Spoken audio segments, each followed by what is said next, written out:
1 নম্বর হাদিস, দেবর মৃত্যু সমতুল্য। মৃত্যু থেকে মানুষ যেভাবে পলায়ন বা সতর্ক অবলম্বন করে, এক্ষেত্রে তাই করতে হবে। 2 নম্বর হাদিস, কোনো পুরুষ কোনো নারীর সাথে নির্জনে মিলিত হলে নিঃসন্দেহে তাদের তৃতীয়জন হয় শয়তান। 3 নম্বর হাদিস, তোমরা সেই মহিলাদের নিকট গমন করো না যাদের স্বামী বিদেশে আছে, কারণ শয়তান তোমাদের রক্ত শিরায় প্রবাহিত হয়। 4 নম্বর হাদিস, কোনো অবৈধ নারীকে স্পর্শ করার চেয়ে মাথায় লোহার পেরেক পুঁতে যাওয়া ভালো। 5 নম্বর হাদিস, রাসূল সাল্লাল্লাহু আলাইহি ওয়াসাল্লাম বলেন, 2 শ্রেণী মানুষ জাহান্নামের অধিবাসী যাদেরকে আমি দেখিনি, তারা ভবিষ্যতে আসবে। প্রথম শ্রেণী হবে একদল অত্যাচারী যাদের সঙ্গে থাকবে গরুর লেজের মতো চাবুক, যার দ্বারা তারা লোকদেরকে প্রহার করবে।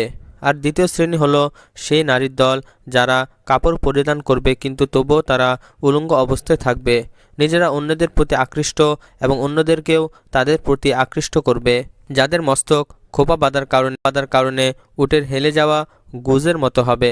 তারা জান্নাতে প্রবেশ করবে না, তারা গন্ধও পাবে না, অথচ জান্নাতের সুগন্ধ বহু দূরবর্তী স্থান থেকেও পাওয়া যায়।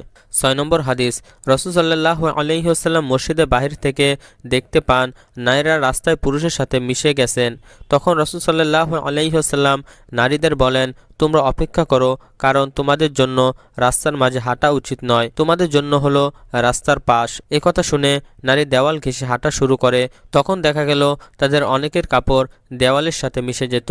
7 নম্বর হাদিস, কোনো মহিলা যেন মাহরম পুরুষ ছাড়া একাকিনী সফর না করে, তার নিকট যেন মাহরম ছাড়া কোনো বেগানা পুরুষ প্রবেশ না করে।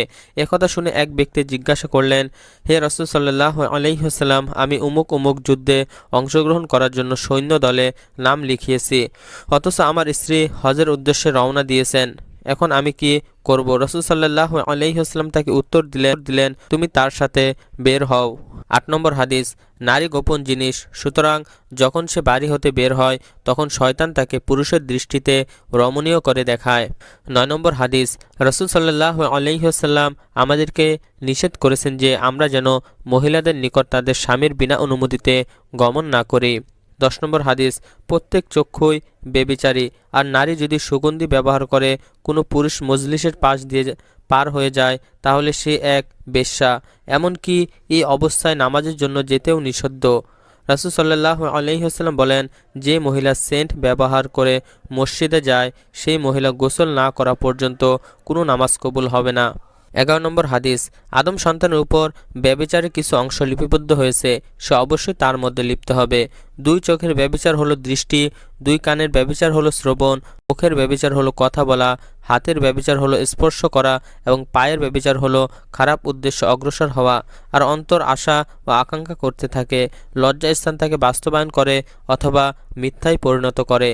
12 নম্বর হাদিস, যে নারী স্বগৃহ, স্বামী গৃহ বা মায়ের বাড়ি ছাড়া অন্য স্থানে নির্জনে পর্দা রাখে, অর্থাৎ কাপড় খুলে, সে তার ও তার রবের মধ্যবর্তী পর্দা ও লজ্জাশীলতাকে বিদীর্ণ করে দেয়। 13 নম্বর হাদিস, কোনো নারীর উপর তোমার দৃষ্টি পড়লে তার প্রতি বারবার দৃষ্টিপাত করো না, বরং নজর অতি সত্বর ফিরিয়ে নিও, কারণ তোমার জন্য প্রথমবার ক্ষমা, দ্বিতীয়বার নয়। 14 নম্বর হাদিস, নারীদের বেশধারী পুরুষের উপর অভিশাপ এবং পুরুষদের বেশধারিণী নারীদের উপর আল্লাহর অভিশাপ।